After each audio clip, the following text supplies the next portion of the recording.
Hello, everyone. Thank you for your messages. I am a karmic astrologer, and I will share my knowledge, of course, with karmic things and issues, but there's no definitive work on the asteroids that are going to tell you each and every placement. It's much easier if you study the asteroids, learn the accompanying myths, and try to assess the 2 or 3 celestial objects that are together, and this is how you learn it. And if you like my videos, please subscribe, and please push the little bell, and in this way you are going to get the notifications.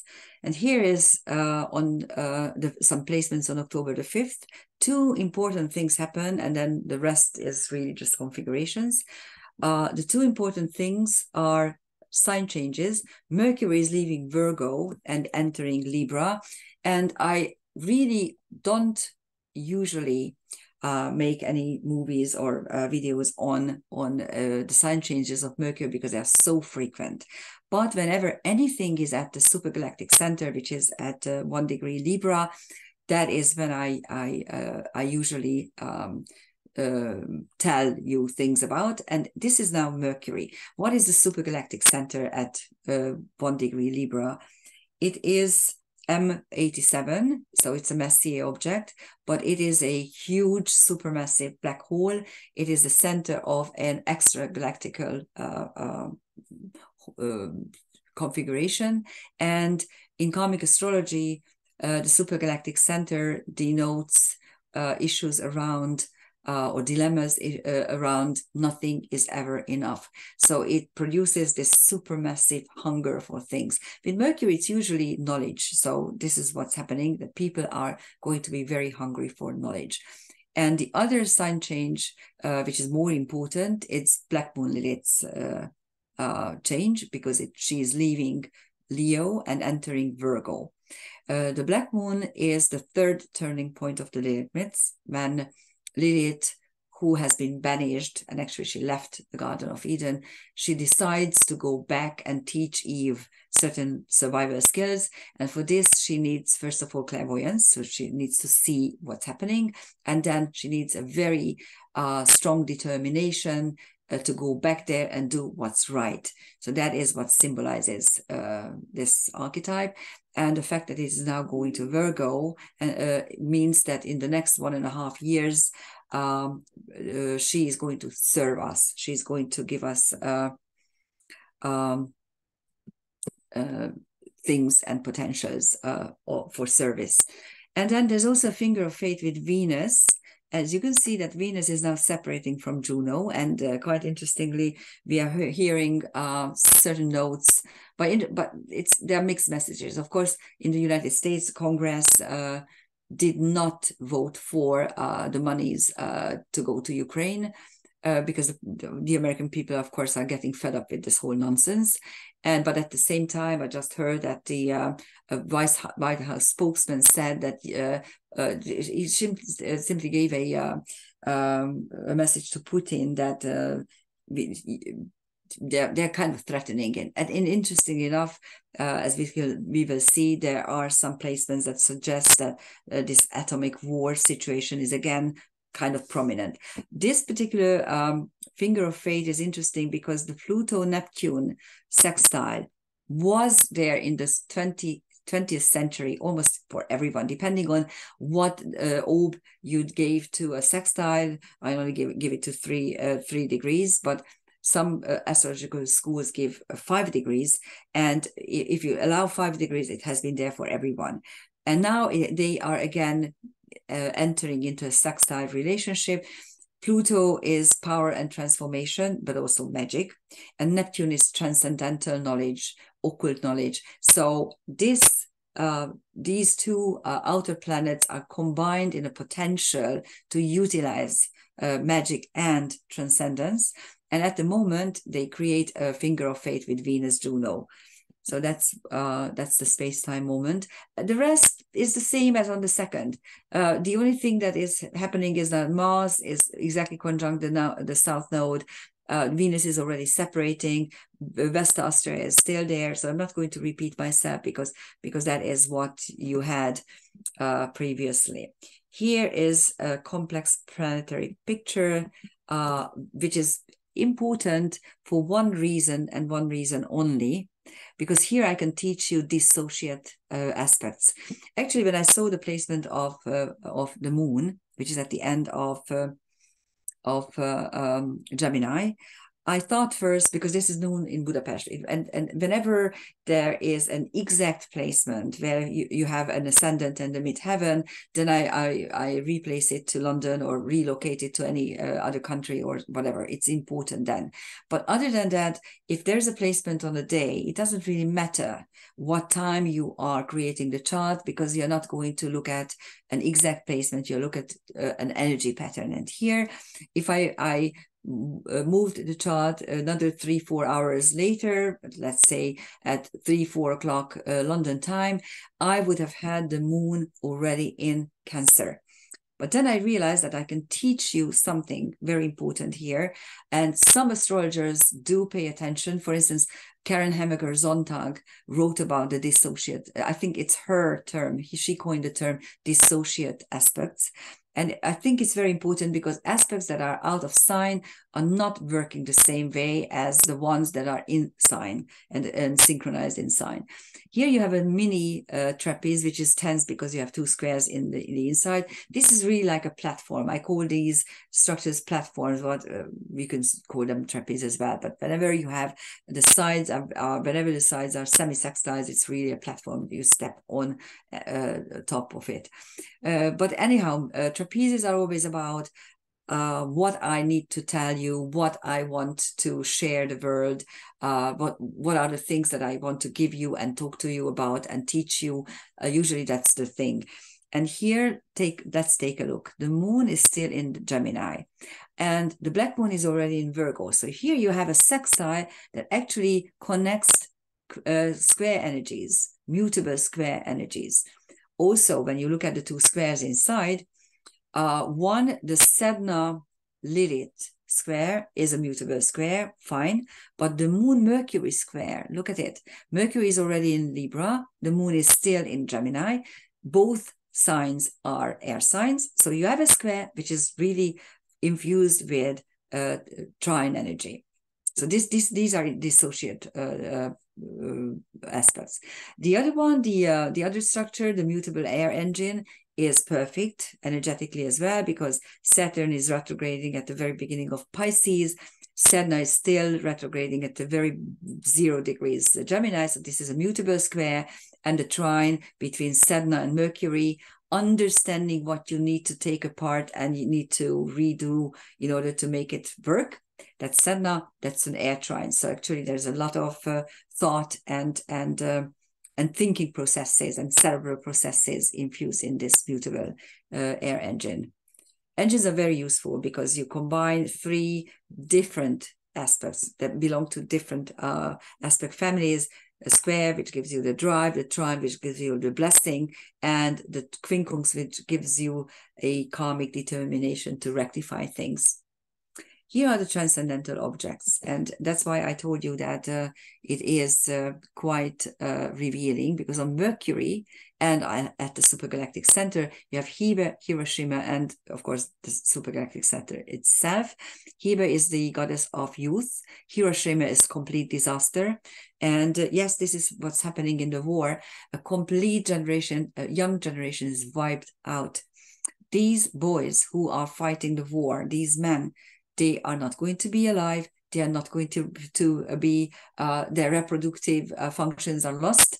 It's not their generation, but the next generation who is wiped out as well. And this is always happening in wars. And wars are fought on the surface ideologically, but it's never the ideology. It's always money. It's always greed. And it's always some kind of power struggle that is happening here. And as I said many, many times, this war could have been avoided. But of course, NATO and the American warmongers wanted it, because they still want to dissect Russia. No one has ever defeated Russia. No one. And believe me, if Putin thinks that he is near the fact, he's going to blow up the whole world, because he's just a completely ruthless dictator. And you're not playing with dictators, I think, especially when you have unlimited resources as the Russians have. Anyhow, so the West doesn't know what he got into. Anyhow, so this is a warning sign that with Mercury at the supergalactic center, you have these two celestial objects. On the moon, you have Arachne, which is one of the hubris asteroids, revolt against gods, against the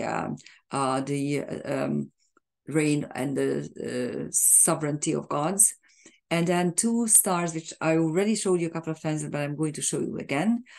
The fact that Black Moon went into Virgo, it immediately got conjunct Regulus. And yes, we can use the word conjunction here because Regulus is on the ecliptic. So things can be conjunct Regulus, which is alpha level. Again, as I mentioned so many times, there are two alpha stars here, Polaris and Regulus.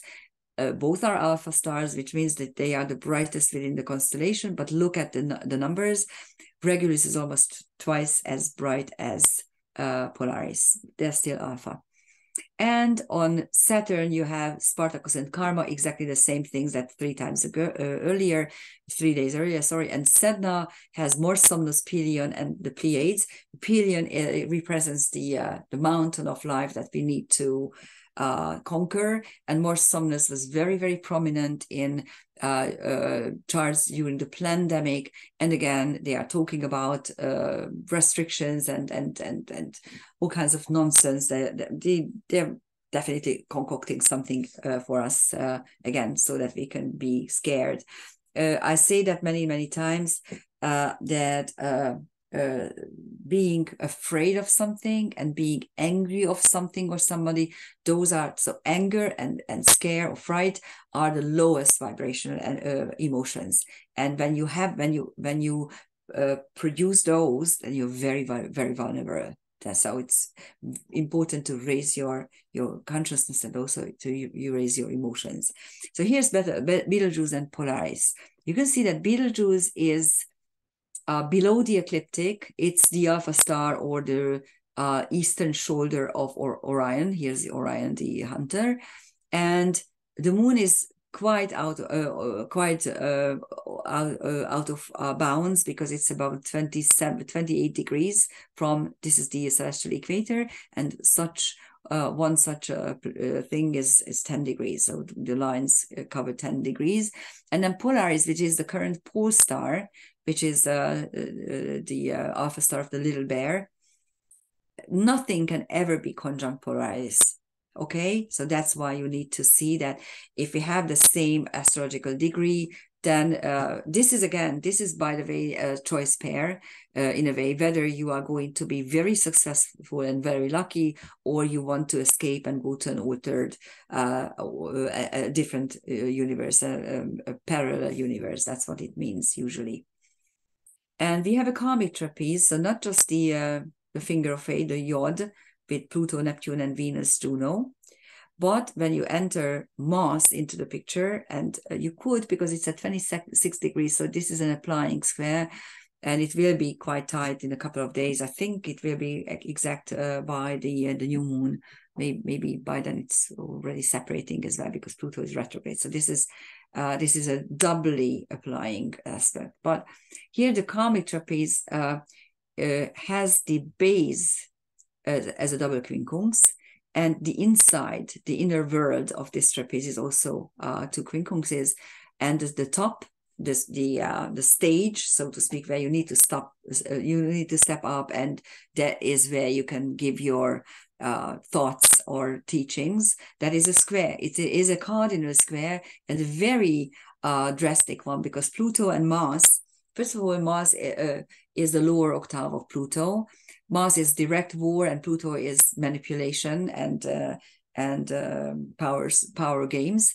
So this is a very nasty square. I hope we won't have a full-blown war by the time this is going to be exactly conjunct. And Venus Neptune is interesting, because again, here you have the higher octave of Venus is Neptune, the higher octave of Mars is Pluto. So two parallels, two parallel energies. Venus, of course, is the physical love, and Neptune is universal love, also transcendence, also occult knowledge. And as you can see, Juno and Venus are separating. So Venus, the money, is leaving behind some sort of pact or covenant or contract. This is not a very bright karmic trapeze, to say the least. Here you have a couple of transcendental celestial objects. On Mars, you have Arcturus, which is Alpha Boots, and this is a star where those souls are taken who die of very young, as a child, of abuse. And this is one of the most important places in the universe, where because children are very, very vulnerable of physical abuse, and they die very easily. And these souls need to be nurtured so that they can be led back into physical life. And that is happening on Arcturus. And this is happening to this whole generation that is fighting now in the Ukraine. On Venus, Juno, you have Antigone and Hammurabi. Antigone is another hubris asteroid, but unlike Arachne, where Arachne is revolting against Pallas Athena because she says that her talent is not God-given. Her talent is something that she developed over her years. But Antigone is revolting against the king's wish, who forbids her to bury her two brothers, but she buries them nevertheless because she thinks that, and this is what she says, that it is a divine mandate to bury the dead. And a king cannot just override it. So it's another hubris, but from the other side of the whole concept. And then Hammurabi was, of course, the lows. And quite interestingly, we heard the news that now the Americans are maybe withdrawing their support from Ukraine and the reason is, of course, corruption. Hello, corruption has been going on there for ages. Okay, at the moment, Ukraine is the most corrupt country in the world, more corrupt than any banana republic in Africa. So what changed? Did you realize just now? I don't think so. Anyhow, so it's a nice topic here. You can see that. And on Neptune, you have Pandora and Hypatia or Hypatia. Hypatia is a mathematician, a feminine mathematician who was the librarian of the Alexandrian Library, and she was murdered when the library was burnt to the grounds. It happened in the 5th century. So again, a complete destruction because the powers that be can't allow knowledge. That's what Hypatia indicates. On Neptune, which is again the smoke screen and pink fog, and then Pandora is the personification of anything that is horrible to mankind, because she opened the jar, which is not a jar, it's a putos. It's more like a big something, a container. And then on Pluto you have Orius and Amicus, the same two centaurs. Orius, mitigated punishment. Amicus, I don't care what's sacred, I will fight and I will defeat my enemies. So those are on Pluto. So that's for the 5th of September. Oh, so October. Again, I'm making mistakes. So this is the 5th of October energy pattern. And what is important really is the 2 sign changes, and especially Black Moon Lilith's sign change into Virgo and being conjunct Regulus, Cor Leone. Thank you for listening. Bye-bye.